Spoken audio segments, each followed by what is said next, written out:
DTH। इस बीच बड़ी खबर है, उसका रुख कर लेते हैं, जहां बीएलए ने पाकिस्तानी सेना पर हमले का वीडियो जारी किया है। बीएलए ने पाकिस्तान के 14 सैनिकों को मार गिराया और पाकिस्तानी सेना के काफिले पर बलूचिस्तान लिबरेशन आर्मी ने हमला किया था। 9 मई को पाकिस्तानी सेना पर हमले का वीडियो जारी किया गया। वीडियो में जान बचाते नजर आ रहे हैं पाकिस्तानी सैनिक। ये बड़ी खबर है जो इस बीच निकलकर सामने आ रही है। लगातार पाकिस्तानी सैनिकों पर बलूचिस्तान लिबरेशन आर्मी का हमला, अटैक जारी है। और बातचीत करने के लिए दोनों खास मेहमान हमारे साथ लगातार बने हुए हैं। सहगल साहब, मैं आपका रुख करूंगा। जिस तरीके से हम बलूचिस्तान की आज़ादी को लेकर बात कर रहे थे, आज़ादी की लड़ाई भी बड़ी तेज इस वक्त सहगल साहब देखने को मिल रही है। अभी कुछ दिन पहले हमने देखा कि जो बलूचिस्तान लिबरेशन आर्मी के लड़ाके हैं, उन्होंने बलूचिस्तान के 2 शहरों पर पूरी तरीके से कब्जा कर लिया था। एक हाईवे पर उन्होंने कब्जा कर लिया, अपना खुद का चेक पोस्ट बना लिया। और अब जिस तरीके से लगातार आर्मी पर अटैक देखने को मिल रहे हैं, इससे क्या ये माना जाए कि जो बलूचिस्तान लिबरेशन आर्मी के लड़ाके हैं वो और भी ज्यादा मजबूत होते जा रहे हैं और लगातार पाकिस्तानी सेना को खदेड़ रहे हैं? इसमें किसी प्रकार का कोई शक नहीं कि बलूचिस्तान लिबरेशन आर्मी और तरीके तालिबान पाकिस्तान और तालिबान ने आपस में हाथ मिला लिए। साथ ही साथ सिंध लिबरेशन आर्मी ने भी हाथ मिला लिए और बड़े पैमाने पर पाकिस्तान की आर्मी के ऊपर हमले कर रहे हैं। पाकिस्तान की आर्मी के जवानों का वहाँ पे ऑफिसर का मोरल मोटिवेशन गिर चुका है। कहा जाता है कि वहाँ पे वो पोस्टिंग के लिए भी इनकार कर रहे हैं, क्योंकि उनको साफ तौर पर नजर आता है जो भी वहाँ पोस्ट होता है उसकी बकाया जिंदगी जो है मैक्सिमम 7 डेज से कुछ हफ्ते की रह गई है। तो यहाँ तक कहा जा रहा है कि बलूचिस्तान में जो पाकिस्तान के बड़े बड़े सेना के अधिकारी हैं और जो ब्यूरोक्रेट्स हैं, वो भी शाम के समय बाहर नहीं निकल सकते।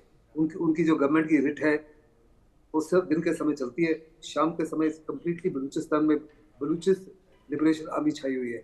ऐसे में साफ तौर पर नजर आता है कि ये बलूचिस्तान तो लिबरेट होगा और पाकिस्तान इसको रोक नहीं सकता। लेकिन इस समय मुझे नहीं लगता कि हिंदुस्तान को मान्यता देनी चाहिए। We should wait a little longer. Balochistan liberation army ने हिंदुस्तान से रिक्वेस्ट भी की है कि उनको इजाज़त दी जाए हिंदुस्तान में एम्बेसी खोलने के लिए।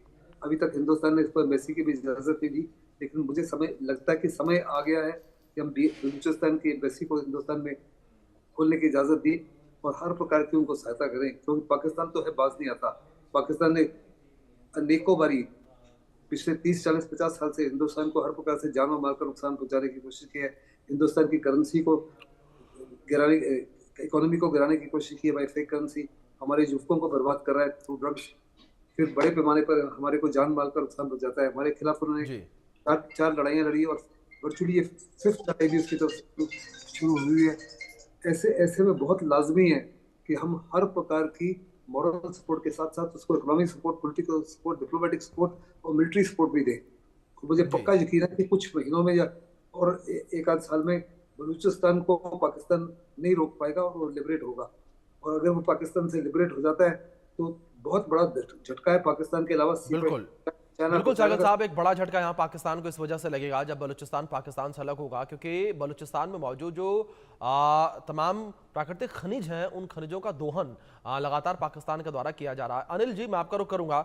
अगर बलूचिस्तान के इतिहास को लेकर बात की जाए, सर जिस तरीके से पहले आप भी जिक्र कर रहे थे, 11 अगस्त 1947 को खान ऑफ कलात ने बलूचिस्तान को स्वतंत्र देश घोषित किया था, लेकिन उसके बाद पाकिस्तान ने बल और छल से बलूचिस्तान को पाकिस्तान में शामिल कर लिया। और उसके बाद से लगातार हम देख रहे हैं अनिल जी कि बलूचिस्तान में जो तमाम प्राकृतिक खनिज मौजूद हैं, चाहे वो प्राकृतिक गैस को लेकर बात करें या अन्य चीजों को लेकर बात करें, उनका दुरुपयोग लगातार पाकिस्तान के द्वारा किया जा रहा है। अनिल जी, आपको क्या लगता है, क्या वजह रही इस बल और छल की बलूचिस्तान को अपने अंदर शामिल करने के लिए? क्या जो बलूचिस्तान में बड़ी मात्रा में प्राकृतिक खनिज मौजूद है वही वजह रही या कोई और वजह आपको लगती है?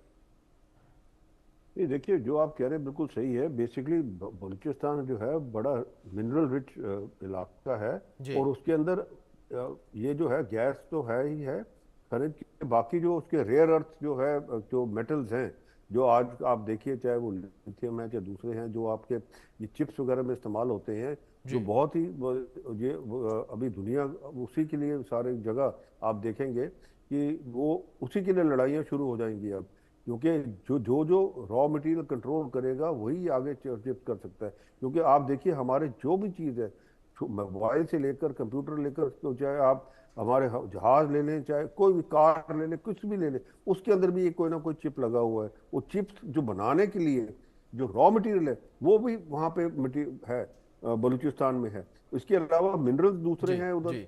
और पाकिस्तान ने देखिए जब इन्होंने पहले पाकिस्तान ने जब जब हिंदुस्तान पाकिस्तान अलग हुआ, तो तब इन्होंने कहा कि ठीक है जी, हम ना आपके साथ नेगोशिएट करते हैं जी, करते हैं। फिर उसके बाद में इन्होंने सैन्य बल से ही इसको पूरा हथिया लिया। बिल्कुल। अब जो है इतने सालों के लड़ने के बाद में अब टाइम आ गया था। बेसिकली जो ये हमने ऑपरेशन सिंदूर चलाया, तो उससे उनका मनोबल और बढ़ गया, क्योंकि उनको लगा, क्योंकि वहां बिल्कुल। से फौज वगैरह सारी अनिल जी, हट जिस तरीके जाता से है। आपने जिक्र किया कि जो ऑपरेशन सिंदूर भारत के द्वारा चलाया गया, उसके माध्यम से बलोचों को भी बल मिला है, उसी को लेकर बड़ी खबर है।